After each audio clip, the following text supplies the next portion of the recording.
Hello, my friend, and welcome back to the Brightworks. I've got a bit of an unconventional opening here, but I just want to say thanks a ton to everybody who's been so helpful over the last couple of days. It's been a real shenanigans trying to figure out all the live streaming for the 1v1 tournament and all that good stuff, and there was a bit of a quality drop, and I apologize for the late release of the video today. I've been finagling my way into a higher quality resolution, and hopefully it should all be resolved by today. Thanks a ton for everybody who contributed down below in the comments, offering solutions and trying to help. I really do appreciate it. I'd also appreciate if you go down there right now and let me know how the quality looks. Well, maybe not right now, maybe halfway through the video or so. But let me know how the quality for this one looks. I think I finally figured it out, fingers crossed, and I'm excited to bring you guys videos of the top tier quality once more. That was kind of my concern. I had a lot of videos that were stacked up and lined up to go, and I just didn't feel comfortable continuing to push them out if I couldn't guarantee that they were going to be the utmost quality that I think all of you deserve. Whew, that's the first thing on the bucket list today as we drop into this match on Supreme Straits. The other is, of course, that the September 30th Grand Tournament is going to be coming up here very, very shortly. It's going to be live on the official Beyond All Reason Twitch Twitch channel. So go check it out there. I will not be casting it. I am directing all focus and all attention over towards the Twitch channel. So go check in there. I am going to be a backup commentator, so no promises that I'll be commentating anything, but I will be around, and I will definitely be on the stream. I don't have a Twitch account, so maybe I'll make one to contribute in the chat and all that sort of stuff. But anyways, yeah, September 30th, be there, be square. 1300 GMT is when the official tournament starts. I'm looking at my little notes app here. Yeah, 1300 GMT this Saturday, September 30th. Yeah, sign up, or, well, not sign up, it's too late for sign-ups. The qualifiers have already passed now, but be there or be square, because it's going to be a really fun set of matches, and I think it's going to be a really, really fun one. $600 prize pool, too. That's quite impressive. Definitely going to be some top-tier gameplay to claim that first place there and snag that bag. All right, anyways, that's all I have on my list. Enjoy the game. As we already get into a little bit of tech aggression here by Krejca2, maybe it's Krejca2. Yeah, moved a tick across and already got 2 metal extractor kills. That's quite nice. Yeah, that tick definitely got its values worth it. Eventually got blown up here. Remember to micro. A little too late to remember to micro that tick, but yeah, I mean, blowing up 2 metal extractors, it's 100 metal down the drain here for Vapor Cell versus just the 17 or so that it goes into producing a tick here. Very much well worth it. Vapor Cell does not even have his bot lab up yet. He was trying to build it and then had to do a little bit of crisis management, which actually pulled him away for quite a little while. Yeah, that costs quite a bit. Now we have Krejca with their bot lab moving forward here. It's a mistake that I see a lot of players make early on in Supreme Straits, is moving their commander out super early, and then suddenly they have nothing left to defend back home. They have no build power back home. They have no way to scale their economy properly, and eventually you just run out of metal. It's a very common occurrence, and it's quite tragic indeed. Spawning all the way in the other section of the map, by the way, I've just realized I forgot to introduce our team leaders here. Red team leader, dressed up as Armada, going to be Chaotic Karutan, going for a Armada bot lab in the backline position. This is typically the tech position. Typically this one is the air position, and this one is the tech position. I don't know why those are called as such. Frankly, I think both are just as important, so I'm not entirely sure why typically that it's relegated that way, but yeah, either way, this is commonly the tech position. And what I mean by tech, I've seen some confusion about this, so I figure I might as well specify. When I say tech, what I really mean is T3, right? You're going for Marauders, maybe you're going for Razorback, maybe you're going for something like that. But usually what that includes is going up to at least 1 advanced fusion reactor, maybe 2. 1 advanced fusion reactor, you can fairly consistently pump out a whole bunch of those Marauder, and you can start sending those across the map in big balls. Yeah, you go a little bit higher than that, you get into 2 advanced fusion reactors, 3 advanced fusion reactors, you're going to be in a really good spot to start pumping out the more expensive units like Razorbacks, Vanguards, even more Marauders, right? More units is always a viable strategy. I like these anti-air bots that are being pushed out and, yeah, kept around the map here. That's actually really nice, yeah. That's one of the things that I like to do whenever I'm playing as this player right here, the C-Lane player. Sometimes what I'll do if I'm opening with a bot lab is I'll just send an amphibious, or a, well, yeah, amphibious unit over to this island right here and use it to claim the island. Just put a amphibious anti-air unit over on this island, and it'll shoot down transports, it'll shoot down fighters, it'll shoot down basically anything, and you won't have to worry about it. It's a very easy way to claim those islands. I like that a Park Dragon is walking the commander over here. It's not the fastest way to get to these islands. You certainly can just get a transport from backline and pick your commander up and move him over there, but walking on under the water is no problem either. Gotta step his way on over into this island and start to claim it. If I'm playing as the beachhead player, I almost always will ask for a transport from the backline, a constructor bot from a player over here. Usually this player is going bots. Get a constructor bot and a res bot. Res bot, of course, is to eat up all the juicy metal that's all around the map over here. And the construction bot is to start a land-based economy. So you just I like to put a construction turret right here so that I can reach all 3 of my metal extractors and then start building wind turbines or advanced solar panels, whatever it needs to be. And that usually ends up working out pretty well. Park Dragon does have control over this though, and that is a whopping 6.6 metal going to be going back into their economy once they get those metal extractors up and running. So it's going to be well worth it, in other words. Vapor Cell in a little bit of trouble here. Whittled down to 38%, and he's in a little bit of a commander duel. Those are, well, you can't disengage from a commander duel unless both players decide to disengage, right? And I think Sea Mammal is smelling blood on the water. He is far enough back, that he doesn't die in the explosion, and that's really huge. That means Sea Mammal can eat up this constructor, or this commander wreckage rather easily. Although, I guess instead of that, it's going to be the Scout 666 who is going to eat up that wreckage and pull back that juicy metal. You can see not even able to spend it at the time. Going to be pumping out units in mass, I hope. Definitely an excellent time to go for some build power. Also an excellent time to share some metal to your team, just so you know where it's going, right? Reinvest your metal in your front line or reinvest it into the back line. If you are eating up a whole bunch of metal, you can always feed it into this player too. This player in this position, usually going to be going for some sort of cheeky tech build. Some sort of tech build that can contribute to the front rather quickly. That or just supporting the front. Oftentimes we see sharpshooters, oftentimes we see spy bots, we see all sorts of stuff like that. Exploiter here coming under fire, and losing these metal extractors is actually really huge. 4.3 metal, and the blue team no longer has any of them under their belt. That's a, I mean, that's a heavy hit. You definitely need to keep these up and running as much as possible, and so I think the blue team is going to, they're going to start falling behind rather quickly if they don't get themselves back into this game with a significant amount of counterattack damage here. That being said, we need to see the front lines pushed here. We'd love to see a metal extractor come up right here. This one reclaimed and rebuilt if possible. It's difficult to hold those front ones, but they repay themselves so quickly. A little bit of naval aggression over here.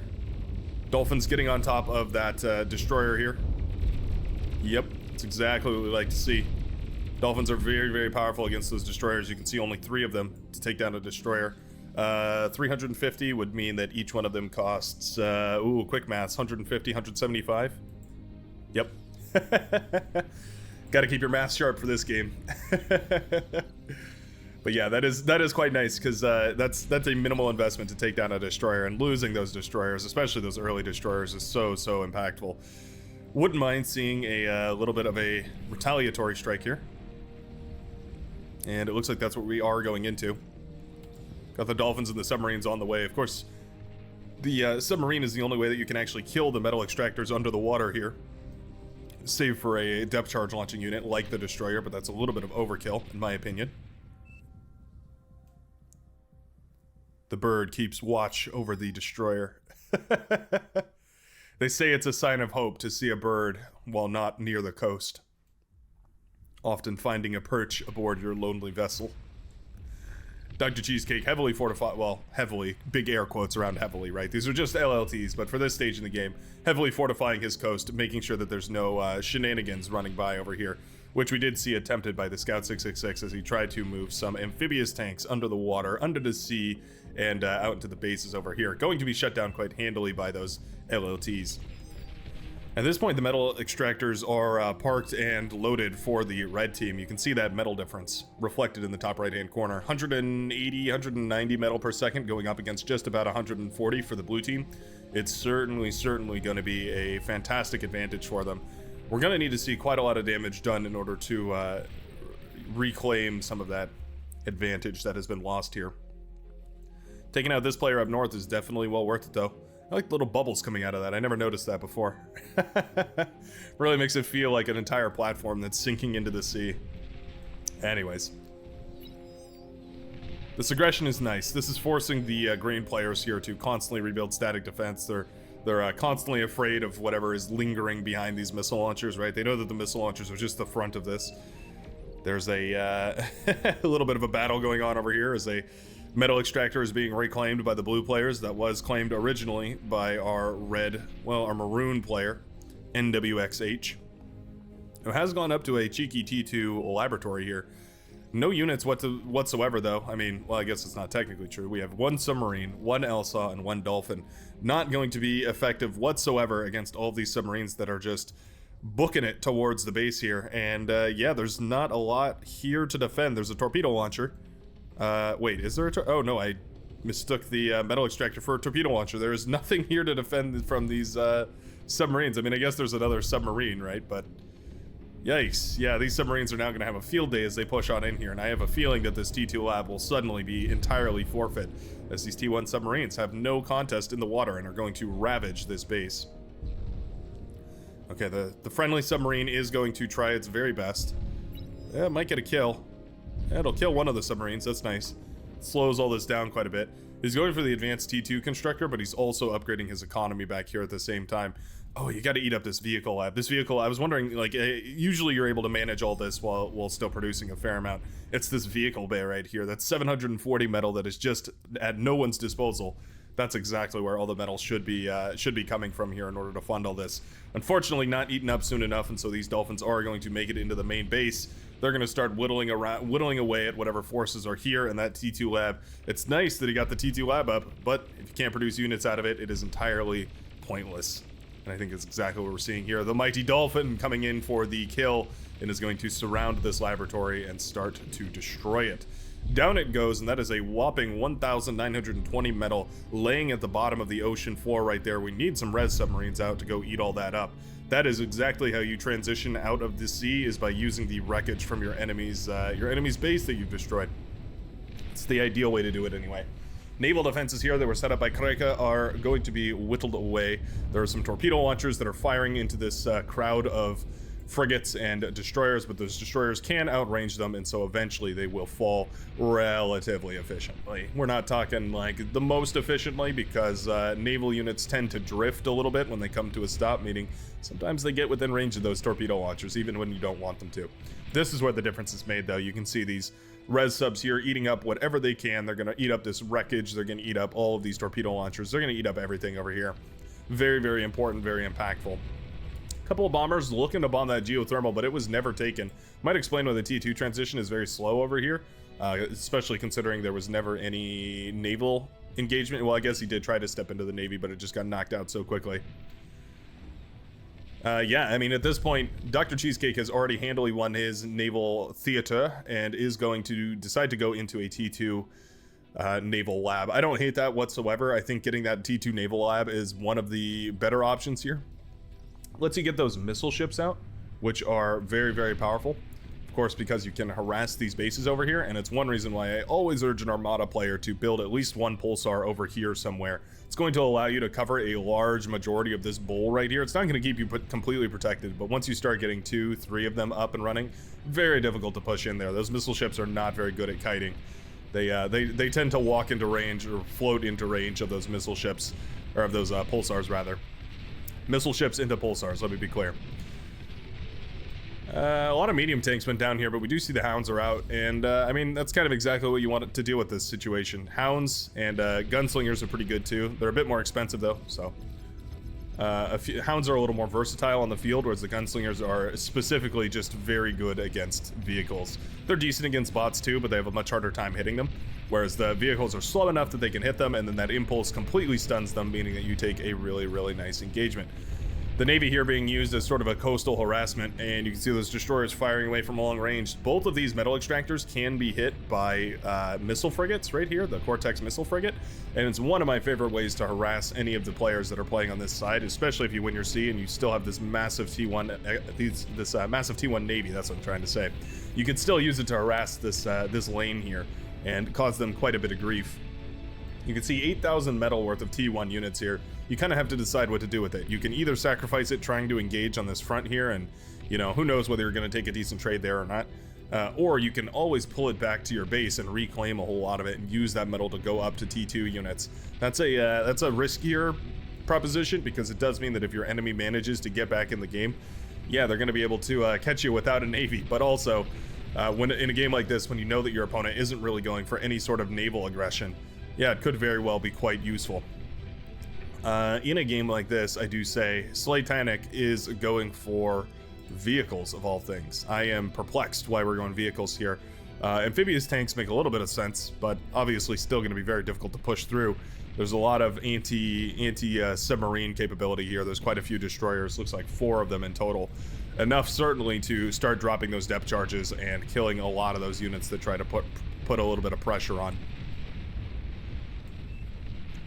Yeah, the blue team has won both Seas, and it's really, really difficult to come back from that. Both Seas being down effectively means that you're going to be barraged from this angle over on this side, as well as the this entire beachhead position over here. It's very, very difficult to hold. T2 metal extractors are up, and that's quite nice. They're very powerful. The commander is... Where is the commander going? Oh, interesting. The commander is going to go after some of that tidal...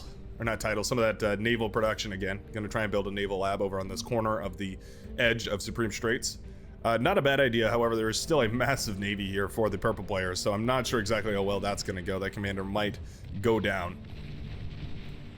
Going to be a bit of a problem to deal with here. Rocketeers tearing down the static defense. Hounds, of course, providing that support fire from long range. Exactly what you're needing them there for. They're meant to fire away. They're definitely a siege unit. Rocketeers taking a great engagement against these tanks. Yeah, I mean, if the tanks are going to stand still, the Rocketeers have no problem blasting them down lickety-split. Not to say that they aren't taking damage for it, though. Yeah, that's a lot of heavy damage on those Rocketeers there. They are starting to feel the burn for sure. We need T2 on this front line immediately. Oh, well, T3 is pretty good too, I guess. There is a Vanguard out, and it's going to start firing away at this Navy. That's quite powerful. Sure. Okay. Yeah, I mean, that's a pretty huge hit. Does manage to scuff up almost all of those ships right there, deterring them from pushing in any further, and so those frigates are going to have to pull back. Definitely don't want to lose those for free right now. They're an investment, right? And you want to keep them around as much as possible. Going into T2 transition here, we do see the missile ship coming up for Dr. Cheesecake. That makes a whole lot of sense. Gonna start using that to harass over here, but fortunately, I guess, for Slaytanic, I mean, it's a positive and a negative at the same time. He didn't go for the geothermal here, so there's not really anything to detonate from this missile ship, and I have a feeling that it's going to be one of the first places that is queued, is over to that geothermal, where it will start to fire for an eternity, expecting an explosion that will never come. Cortex vehicles here for the Scout 666, starting to get to work on a Tremor, also working on an anti-nuke. One of the only anti-nukes on the front line. Would love to see another one here, somewhere in this corner, and maybe one for the front line as well. The blue team is much more on top of it as far as anti-nukes go. They are starting up 3 of them on the front line. Both teams' backlines relatively protected by anti-nuke, although there's a pretty decent corner where you could park a nuke over on this side. Still worth considering. And we do see a nuke launcher. Looks like it must have just recently finished up because it is not charged yet. But Chaotic Crouton will have that at his disposal shortly here.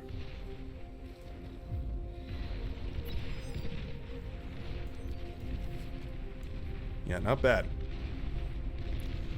Frontline now looking quite solid here for the red team.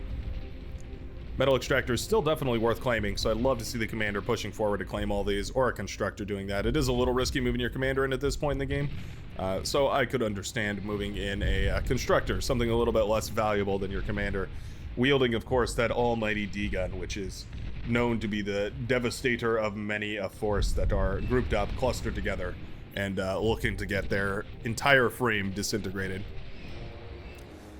Okay, missile ships are going to rain down on this beachhead. I don't mind that. I mean, there's a lot that was built within striking distance of these missile ships. Frankly, there's not a lot that isn't within striking distance of these missile ships.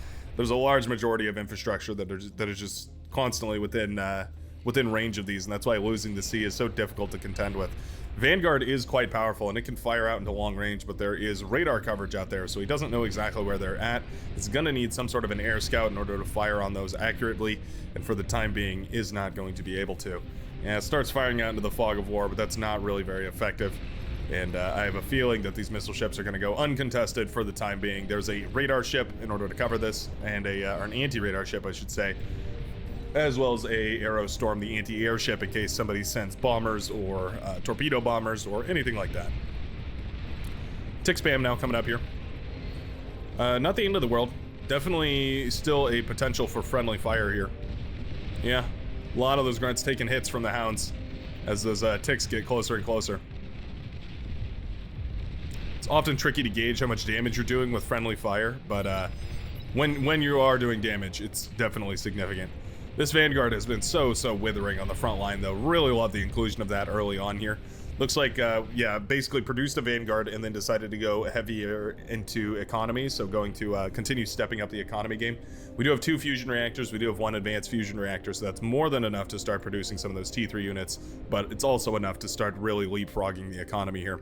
You can see all of the energy converters hard at work, eating up a healthy 6.69 thousand energy per second and turning it into 114 per second. Very, very nice to see. Yep, these Vanguards are a pain, and they're exactly what you need on this front line because they can just melt away a lot of this T1 trash that is floating across the map here. But they also are able to besiege basically any position. Nuke was launched. It does appear as a anti-nuke has scaffolded up into the air and is going to intercept that nuclear ballistic missile. Boom. Love those air bursts. Very, very cool. That'll shut that down, and I'm sure the blue team is feeling quite vindicated in their early, well, not early per se, but their aggressive anti-nuke campaign. Definitely paying off with the lack of nuclear devastation on their side of the field. Something that is, you know, one of those lessons you only have to learn once is getting nuked into oblivion. Not to say that it'll only happen once. I've certainly been nuked more times than I could count on both hands. But yeah, I mean, you forget your nuke and you start learning that crucial lesson oh so quickly. Tigers here pushing in, getting a nice little bit of aggression. It looks like this is heavily fortified, but frankly speaking, that is just a lot of T1 defenses. The Mammoth is quite nice, and the tanks are more than anything gumming themselves up here. But they do manage to get into the back line. Yeah, not actually able to do a whole lot of damage. Okay, a little bit too fixated on the, yeah, fixated on the defense, I believe, and where they should have really been looking to take out some of the production over here. But at the end of the day, it's not the worst thing ever, because there is reinforcements that are going to be on the way. Catapults are out, and they're sort of the Vanguard equivalent available to Cortex. They're very different in function, but they are the best that you got. And you can see the best that they got is quite powerful here, taking out a whole lot of those Mauser. Vanguard, of course, can outrange the... Oh, actually, that might not be true. Can they outrange the... Let's see. 1325 versus the Catapult's 1350. Ah, okay. Catapult just slightly, ever so slightly more capable as far as range goes. But the Vanguard, of course, are all-terrain, so they can park themselves in really inconvenient positions. And there's basically no more inconvenient position than up here on this little hill, where they can sit up there and fire away at basically every base within range. It's a really dangerous place for those Vanguards to go set themselves down. This has been completely ravaged over on this side. There is another anti-nuke, though, back here that they are not aware of, so I'm not going to be able to put a nuke right in the heart of this base, luckily for the blue team here. Looks like we tried it, though. Anti-nuke does launch up and is going to fire out into the skies, shutting down another nuclear missile. About half of the way through charging another one, whereas this anti-nuke is a little more than halfway done charging, so the anti-nuke will finish up first. And that is going to be great for the blue team, because otherwise they would not have the nuclear coverage that they require over here. That could be very, very scary. Catapults, of course, very, very difficult to keep in your base because they friendly fire like crazy. They are on hold fire right now, which is very good to see. You always have to set these on hold fire because they are not afraid of firing directly at their own feet or even into your own economic centers if it's to kill, you know, a tick, a rover, whatever it might be. They'll fire at anything they can get their hands on. Looks like that naval lab did end up getting shut down over here eventually. commander was forced to retreat. There's an LRPC that was built on the beach. That's quite interesting. I guess going to start firing out into the sea, but there's not enough energy here to fire it, I guess. What is the energy per cost? I'm looking for it. Reload impulse crater. I don't see the energy per... Oh, it's 5,000 per cost there, or per shot there. Yeah, so not enough energy right now. We need to see a... we need a energy storage in order to actually be able to fire this thing. That's quite funny. Oh, nice little chain reaction over here as this Vanguard pops a whole bunch of those energy converters, and you can see playing on the front line is very difficult in this map. You're constantly under threat, and yeah, once your base goes, you're kind of at the whims of your allies to hold the line for you. Nice fire right there from those catapults here, shutting down a whole lot of the Vanguards. Well, shutting down one of the Vanguards and bursting down 3 of the others. Very, very dangerous. Catapults here also going to be able to fire at the Tremors. Tremors are firing at long range. They are in their focused fire mode. I'd love to see them switch to their other mode, their less focused fire mode. Focused fire mode feels like a little bit of a joke, right? Like that's the most focused fire mode on a Tremor is nowhere near as focused as literally any other unit. So it's a little bit funny to see that. But anyways, yeah, I would love to see those switched out of the focused fire mode into the other mode. I forget what it's called, but switch to the other mode so that they can reach a little bit further and maybe compete with those catapults a little bit easier.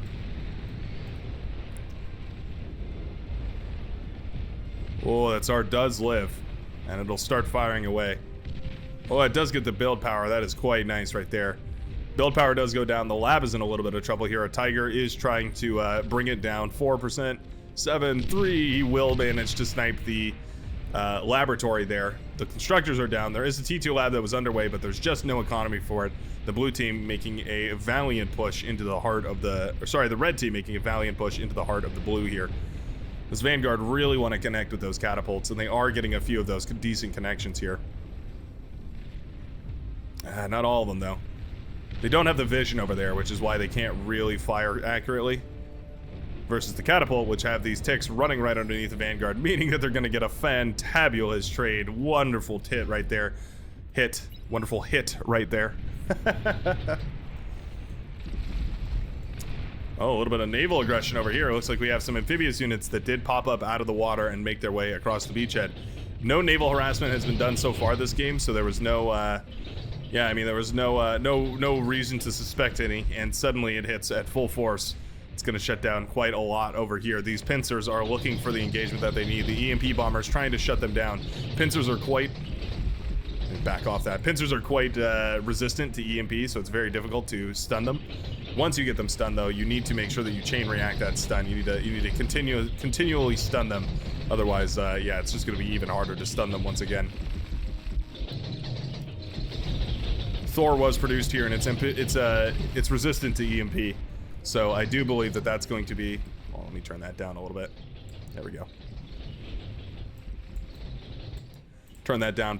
Some of the feedback I got was from people was that the game sounds were a little too loud over my voice when I was zooming in too close, and I think that's one example of where that might be true. So hopefully that clears that up, and it sounds a little bit better.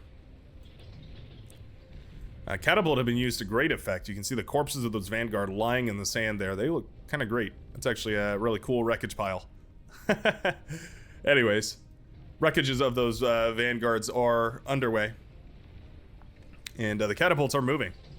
They're moving and they're grooving, and they're more than happy to continue marching forward, laying down firepower on anything big enough to hit. They're a very, very powerful force indeed. It's still a little too loud. How about right there? Yeah, that seems about good. I want my audio to be about twice as loud as the game sounds. At least that's what I found to be effective. Whoa, tons of pincers and tons of tons of turtles rather, making their way underwater here. There are a lot of Buccaneers though. Buccaneers launch those depth charges, and they are going to be able to whittle down some of these forces before they ever make it to land. That being said, these units are quite tanky, and so I'm not sure if they're going to be able to stop the vast majority of this. Of course, as soon as these pop their ugly heads out of the water as well, they're going to be fired away at by the heavy and light laser fire of these Buccaneers, so doing a good job of shutting down at least quite a few of them here. You can see the path of destruction. Very, very potent. And there go the lasers, firing away at whatever they can. Turtles finally pop their heads out, and they're going to start firing as well. I'm not sure how I feel about the turtle. It tends to underwhelm me, I find. Yeah. It's a lot of Twitchers on the front line. Would love to see them build some static defense.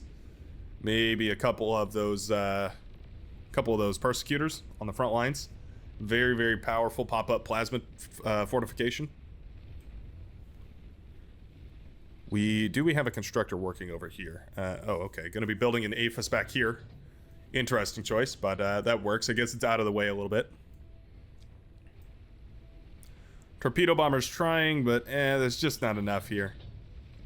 Yeah, this base was ravaged for NWXH, and there's not a lot that they can do. Yeah, they're basically going to be forced to retreat. I mean, they could relocate over to this side of the map, but as far as metal goes, all your metal is in the wreckages that are right here, right? So it's kind of hard to relocate across the map when you need all the metal that's been tied up in the base over here.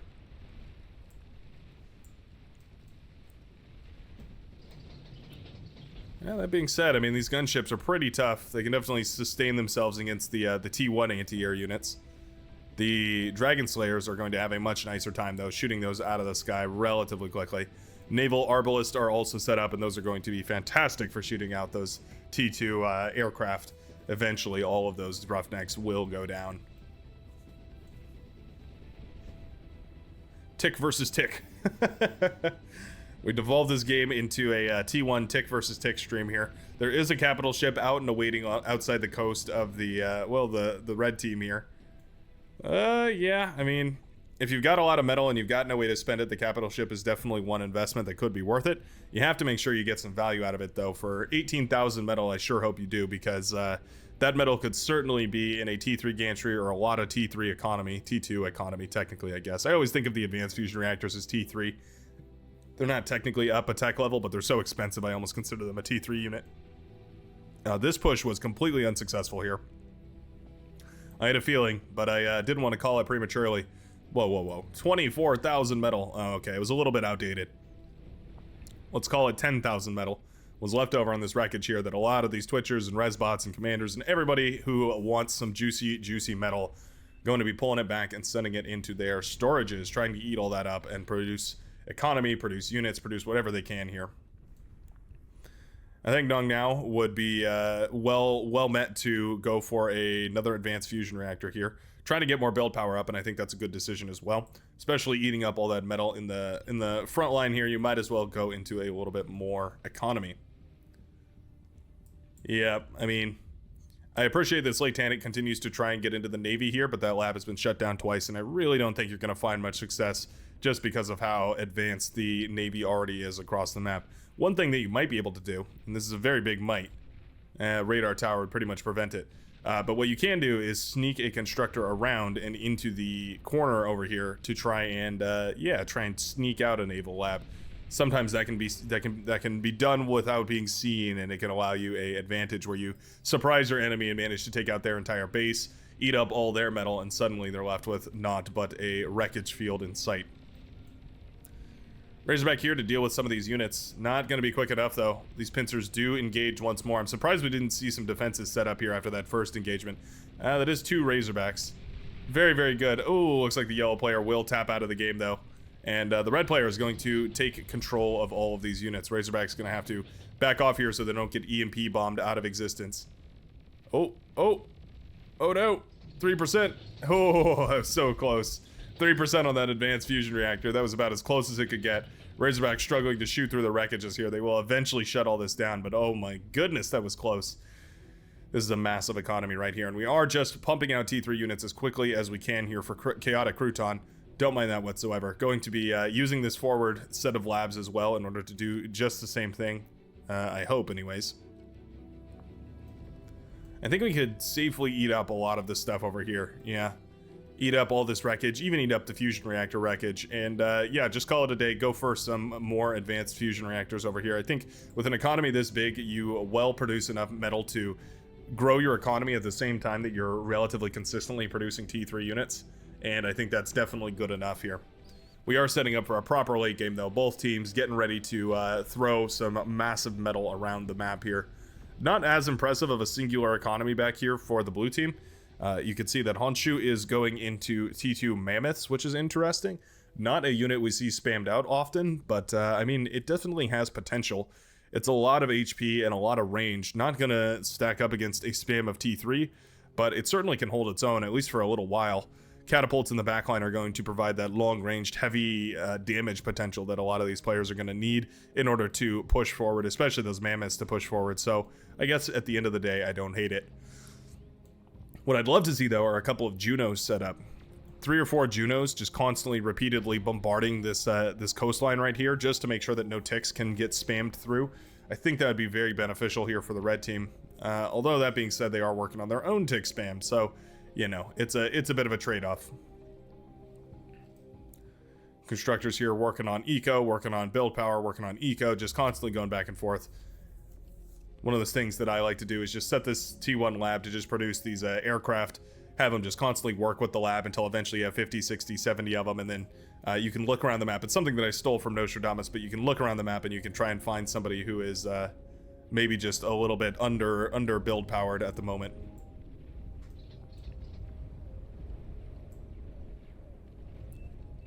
Trying to get these audio levels just right. There we go. That sounds about good. That is quite a lot of Thors. Yeah. 4 Thors, I feel like, is definitely enough to take out these Mammoths. Pulsars, however, are quite nice for defending this coast over here. That's for sure. We'll have to see. 80% to 20% off of a Mammoth there per Thor. You know what? Those catapults. Oh, so much damage from every single one of those. Not sure why we're not using the missiles here. Yep, there they go. Missiles will be launched, and they're going to try and EMP some of these Mammoths here. That's exactly what we should be doing. Those EMP missiles are incredibly powerful. Oftentimes understated just how impactful those can be, but they can effectively shut down an entire army just with a couple of them. It's one of the superpowers of the Thor. The Thor has many superpowers, and that's just one of them. EMP on these pulsars would not be a bad idea either, although I don't think we have one anymore. Front line is ravaged here, but not broken, and that's a lot of Thor corpses laying on the laying on the battlefield right there. Yeah, 38,000 metal laying on the field. Ooh, big nuke connection right there. Does wipe out a lot of those grunts. That's quite nice. Going to open up a pathway for some of those ticks to start running through. That's very good to see. Yeah, I mean, 43,000 metal. Reclaiming that is certainly going to be nice for the economies here at play. It all comes down to who can leverage their T3 in a more creative way. I'm surprised with the lack of Marauder run-bys so far. I feel like 10 or 20 Marauder making their way underwater and up this coast is a very common but very powerful attack, and there's not really a lot of defenses to hold that back right now. I mean, yeah, T3 isn't really coming out of the labs here for Honshu. And those Mammoth are dreadfully too slow in order to actually catch up to Marauder. So 4 or 5 Marauder, I mean, they could split off from here, take down a lot of these, pop the advanced fusion reactors over here. 2 or 3 of them can be split off and sent to pop the advanced fusion reactors up here. Definitely a viable path of attack here. That being said, there's also an opportunity to move through up north here as well. There's a lot of torpedo launchers, but these are just T1 torpedo launchers, and they can't even really see over on this coastline here. Yeah, I mean, a couple of hovercraft too. Hover tanks would be possible. Oh, he did go for the lab over here. That's quite nice. Interesting. Yeah, it is seen because of that radar there, which is quite nice by Dr. Cheesecake, but oftentimes that radar will not be placed down there, and you might be able to sneak away with it.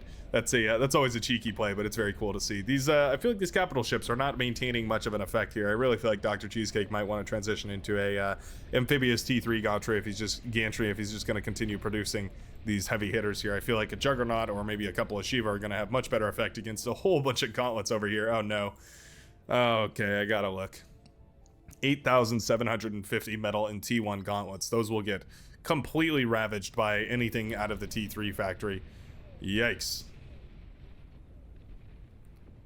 Question is, what are we doing with these guys? Looks like we are going to go for some shield batteries up on the front line here. Some plasma deflectors. Very good. Yeah, I don't mind that whatsoever. Going to be getting some of those plasma deflectors up in order to try and protect a Ragnarok, which is coming up for the red team here. It's definitely a game ender. We could put this Ragnarok right into the base over here. Might even be able to chip a couple of shots up and over this mountain and into the base here of Nung Now. Hope I'm pronouncing that name right. Viper Claw going into also T3 unit production. I really think Viper Claw should take a break from producing units and just go heavily into economy here. Yeah, scaling up the economy probably going to be a better investment over time.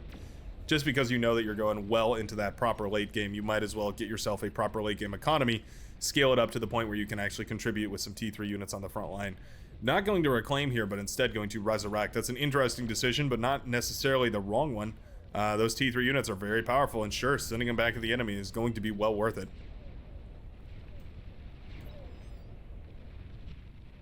Love that we put these plasma deflectors up. That's going to keep Krika safe, at least for a little while here. Against that hail of bullets from those this flagship offshore. I gotta take a look here. Oh my goodness, 108,000 metal in capital ships here, and I mean, what have they effectively done? Like they've whittled away at the front lines here, so that's quite nice. But aside from that, like they haven't been able to kill a base so far. Yeah, I don't know. I'm not really sure I like it. I think I really would call the limit at 3 of them. Anyways, Ragnarok does finish up here. It's going to start firing away at these advanced fusion reactors here for Black Diamond, more or less. Oh, I guess not. Firing all around here. Going to try and take out the geothermal here. Okay. Well, it's not very accurate. There we go. It's not very accurate, but every time a hit connects, it's a massive hit. There goes the advanced geothermal. It doesn't chain react all too much over here, but it is a significant hit to the economy of Nung Now. Ragnarok's got to change targets, though. I think firing into this crowd of T3 units would definitely be well worth it. Yeah, changing it up and firing into these T3 would definitely be a good change of pace here.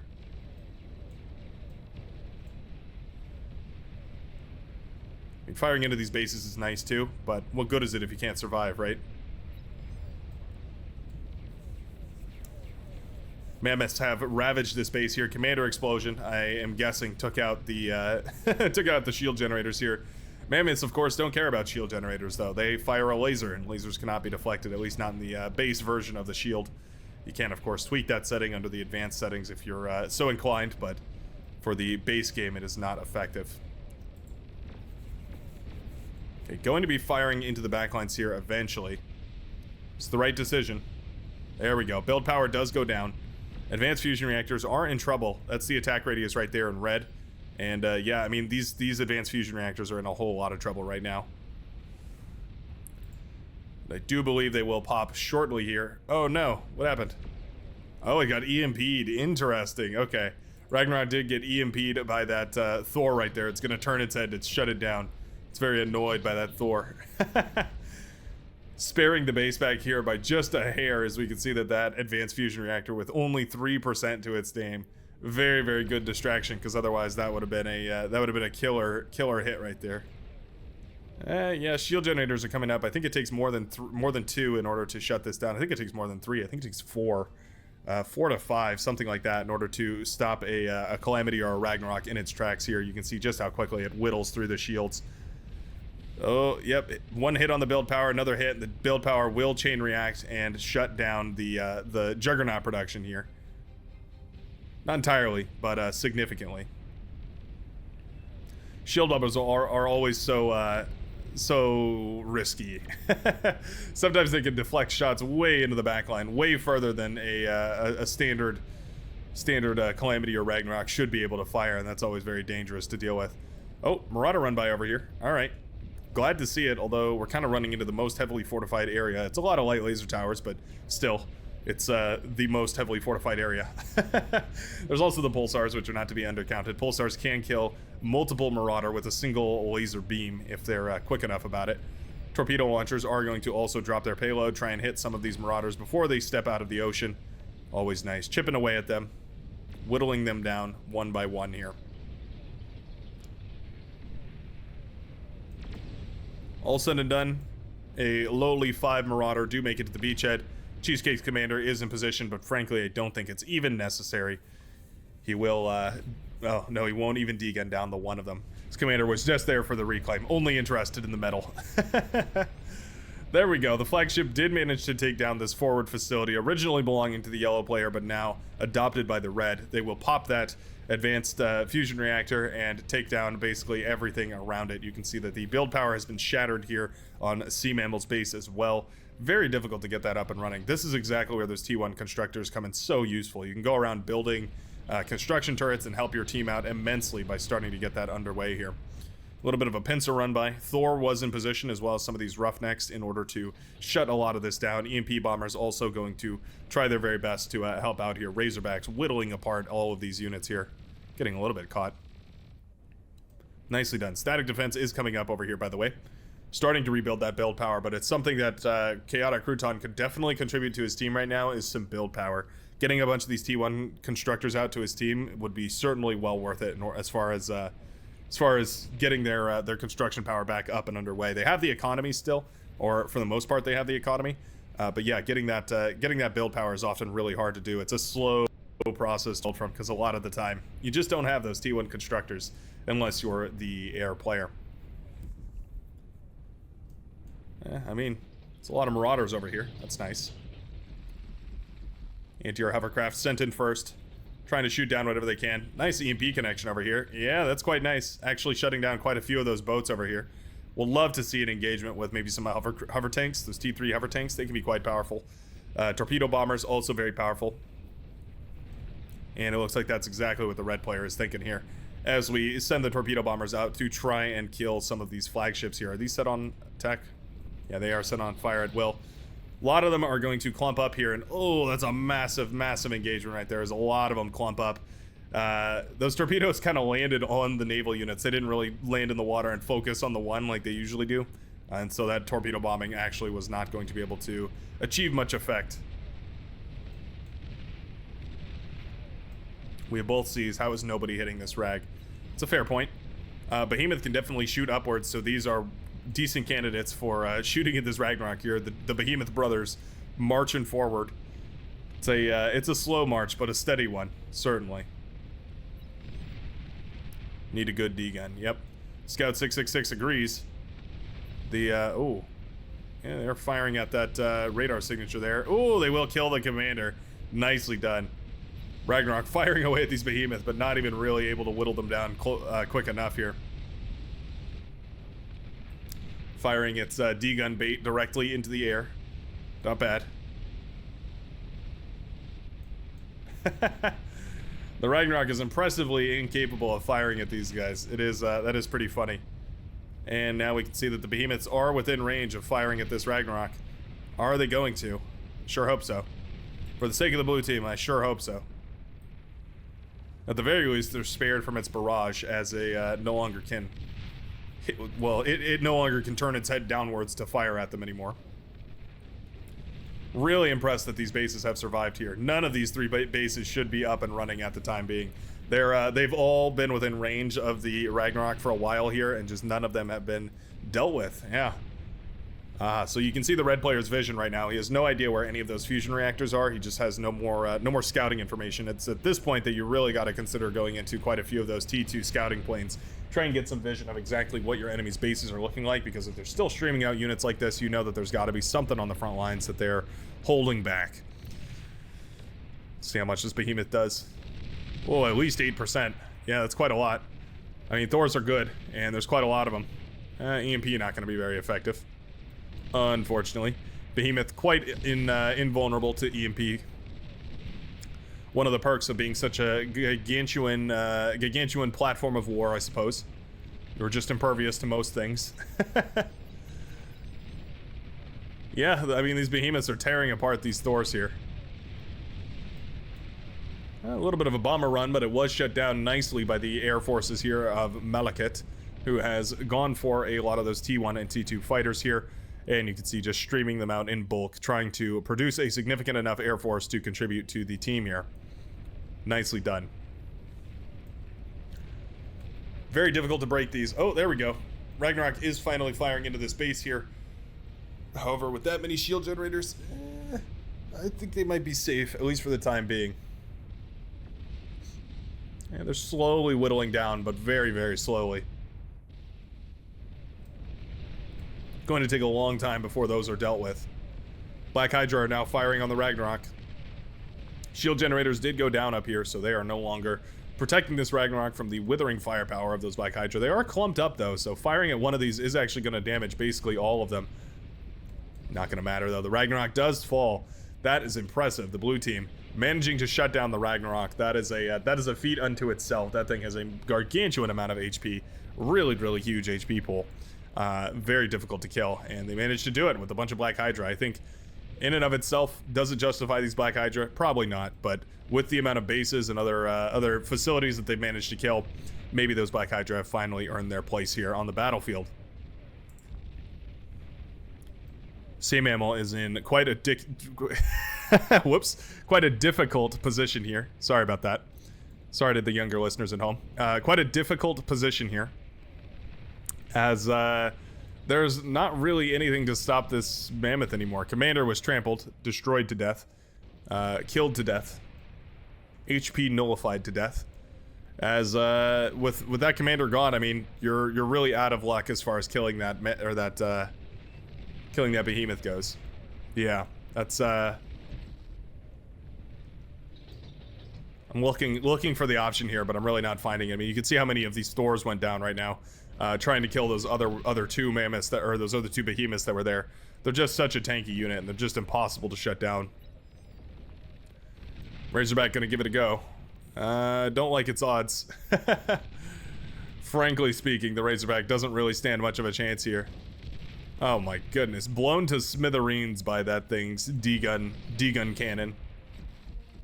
What a beast of a unit. Takes down the T3 gantry, basically takes down everything here. That is going to be the base of Sea Mammal. Going to be the base. Thor's trying to push in. Sea Mammal does decide to tap out here. Yep, they tried to push in, but those pulsars are very sturdy. Difficult to break through those. Catapults here also contributing a lot of firepower. Nicely done. Yeah, alright. Nothing to shut down those behemoths. Still on the front line. Do we have any commanders left? Oh no, the red team is down to one commander. That makes sense. Okay, I was wondering why we weren't pulling a commander in order to deal with this. It's because our very last commander is going to be hiding back here. It's the Scout 666, and of course losing that commander is going to mean losing the game here. So the Scout not willing to risk the commander in order to push in there. Ducks incoming, South Sea. Is this true? I see no ducks. I see no ducks for anyone.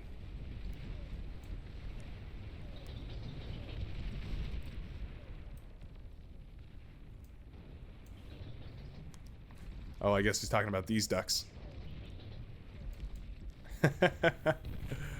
Ah, there we go. Nuclear bomber is not a bad idea. Gonna cause a little bit of friendly fire, but certainly well worth it here. Behemoth does eventually fall, but it killed an entire base all on its own. I would certainly say that that was well worth it. Missile ship's in a little bit of trouble here, although torpedo bombers tend to derp out a little bit when dropping their bombs near a coastline. So, yeah, not going to get a very effective engagement here, unfortunately. One of those things that doesn't really feel like you can micro very well against. It's just kind of a bummer. It's kind of a problem that you have to deal with, and it really just sucks. Whole bunch of shield generators just popped, just a big chain reaction right there. And that is going to be the Scouts, I guess, forward facility. I'm guessing he took this off somebody's hands, but that is going to be the forward facility effectively removed from this game here. Make them work for it. Indeed going to make him work for it here. Platypus tried to break through here. They did manage to kill a paladin, so well done. Kudos to you for that. Ducks also walking down into the seas. Paladins are basically perfect for dealing with ducks, though. I mean, they have the depth charge launchers. They're fairly sturdy. It's basically exactly what you're looking for in order to deal with these underwater torpedo launcher bots. Very nicely done. Bunch of tanks lost there as well. And now we have to finish this game. Question is, how are we going to finish this game? There's a couple of options. My favorite, personally, is to go for a massive bomber in the background, bomber cluster in the background. Just send that across. Tends to work out pretty well, and usually pretty satisfying to watch. Ah, here we go. I missed it, but that's exactly what we're going for over here. So you can see tons and tons of tsunamis. The seaplane bombers, they're very powerful. Not quite as good as the T2 bombers, but definitely a lot better than the T1 bombers. They drop an impulse bomb, so it does quite a lot of damage to well, everything. They don't really have a unit that's resistant to them. I mean, anything that's resistant to bombers is going to be resistant to them, but yeah, all said and done, very powerful bomber. Thors trying to whittle down another behemoth that's coming through here. So much damage on the behemoth cannon, though. It is a devastating unit on the front lines. I'd almost say that I appreciate a behemoth more than I appreciate a juggernaut. A lot of those dove in there and got killed by their own nuclear explosions. It's quite a bummer.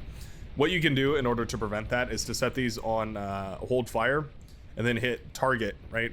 For me, it's T. I think by default, it's the Y key. And then you target the unit, right?